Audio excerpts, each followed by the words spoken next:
Welcome back to another Film Geek movie review. Today, after the old day job, I am off to check out the new action comedy, Love Hurts. Love Hurts is directed by Jonathan Eusebio, and it is starring Kei-Hwan Kyu and Ariana DeBose. This film tells the story of a mild-mannered real estate agent who just so happens to have a bit of a violent past. And one day that violent past comes back to haunt him, and he is getting chased down by his crime lord brother. This movie looks like it is going to be an absolute blast. It looks like it's got a great cast, and the action from the trailer looks like it is going to be on point. And I'm not surprised that the action looks really good, because when he wasn't making movies here in the United States, Kei-Hwan Kyu was actually doing fight choreography in different martial arts films. So I'm really intrigued to find out if he did any of his own choreography and all for this film. So you know what? It is enough of me sitting here jibber-jabbering on. It is time for me to get out the door, because first I gotta get to the old day job, and then I'm off to check out Love Hurts.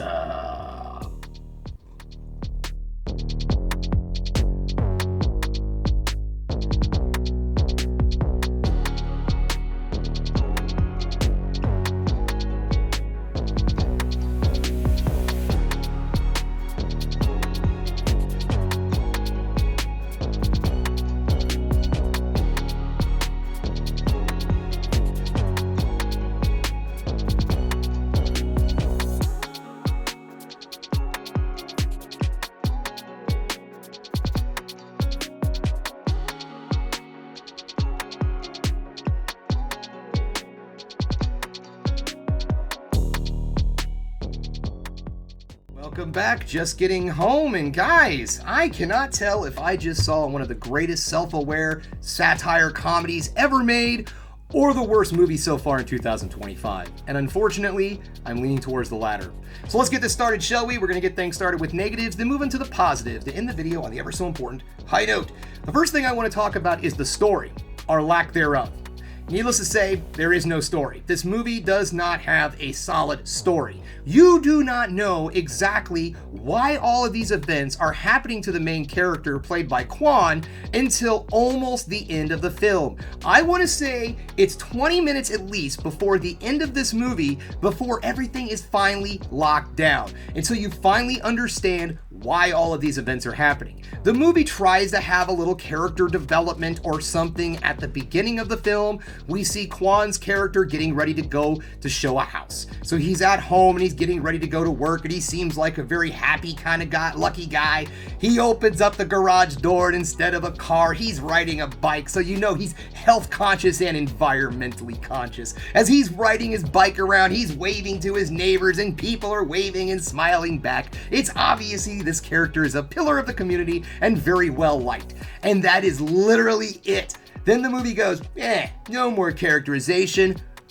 Our work here is done. And that's it. The bad guys in this movie, same problem. There's literally nothing there whatsoever. There is one assassin that I thought was going to be kind of neat. I thought the film was going to have kind of a quirky, weird assassin vibe, where these different themed assassins show up and they do their thing, you know, and Kwan has to fight them off, you know, using his plucky little action star styles and what have you. Kind of like a Jackie Chan film. But no. This movie doesn't do that. We get one dude that makes you think this is going to happen, and I have to say, he was a pretty cool guy. The character's name is Raven, and I really enjoyed this character, and almost as much as the main character of this film, because he's one of the only people that gets real characterization, not quirks or anything like that, just real character development and a real character. And his character did not fit in this movie, because they have this whole theme thing. He throws knives and these little like needles that are on feathers, and he's called Raven, and he writes poetry about the people he's killed and the feelings he has about doing it and all this stuff, right? And we learn all this about this guy, and that's really the best developed character in the entire film. He got all of that, and the dude is on screen for a total of 10 minutes. And then by creating all this theming and giving this guy his own unique thing, you don't know where he fits in anymore, because all of the villains in this movie are just bad dudes. We have two other thugs that go around wouldn't even call them assassins, just thugs. These guys are just around for comic relief, and they're good, don't get me wrong, they were fun, but there wasn't any reason for this other guy to have all this characterization and cool knives and stuff when the other bad guys in the film are just guys driving around in a car talking about their ex-girlfriend or their ex-wife or whatever it was, I don't know. But it was just really out of place, to be perfectly honest. This one guy who is almost in like a costume. He just sticks out like a sore thumb amongst everyone. But for some reason, hey, whatever. So, yes, what do I like about this movie? What did it for me? Well, first off, let's go into the positives, shall we? The action in this film is actually quite well when it happens. There is not a lot of fight sequences in this film.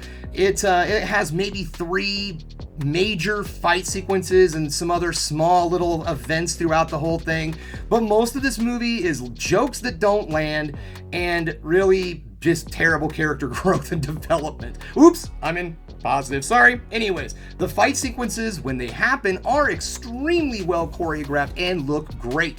And I also really enjoyed the cinematography in this movie.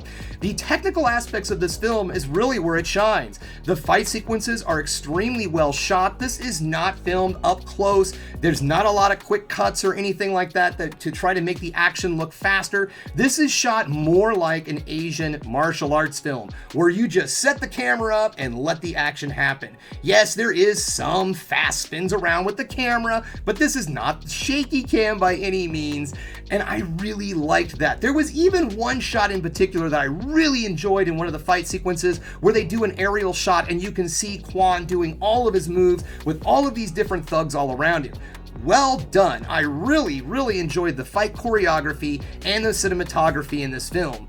The jokes weren't bad. There were some actually really good laugh out loud moments in this movie, but the only problem I have is that I can't decipher on which ones were actually jokes and what were just things I was laughing at. Like, I wasn't necessarily laughing with this film, I was laughing at this film. So I'm not quite sure exactly if the comedy completely landed, but it's a comedy and I was laughing, so it did its job at least, I suppose.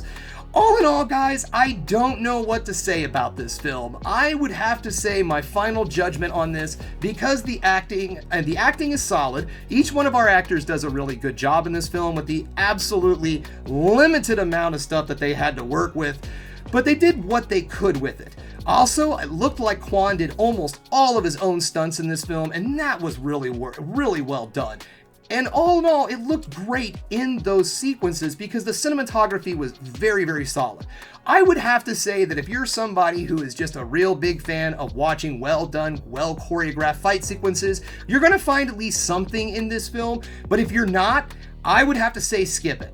Now, I'm not saying skip it entirely. This is my rating of this film. I would have to say that this is a stream it out of curiosity.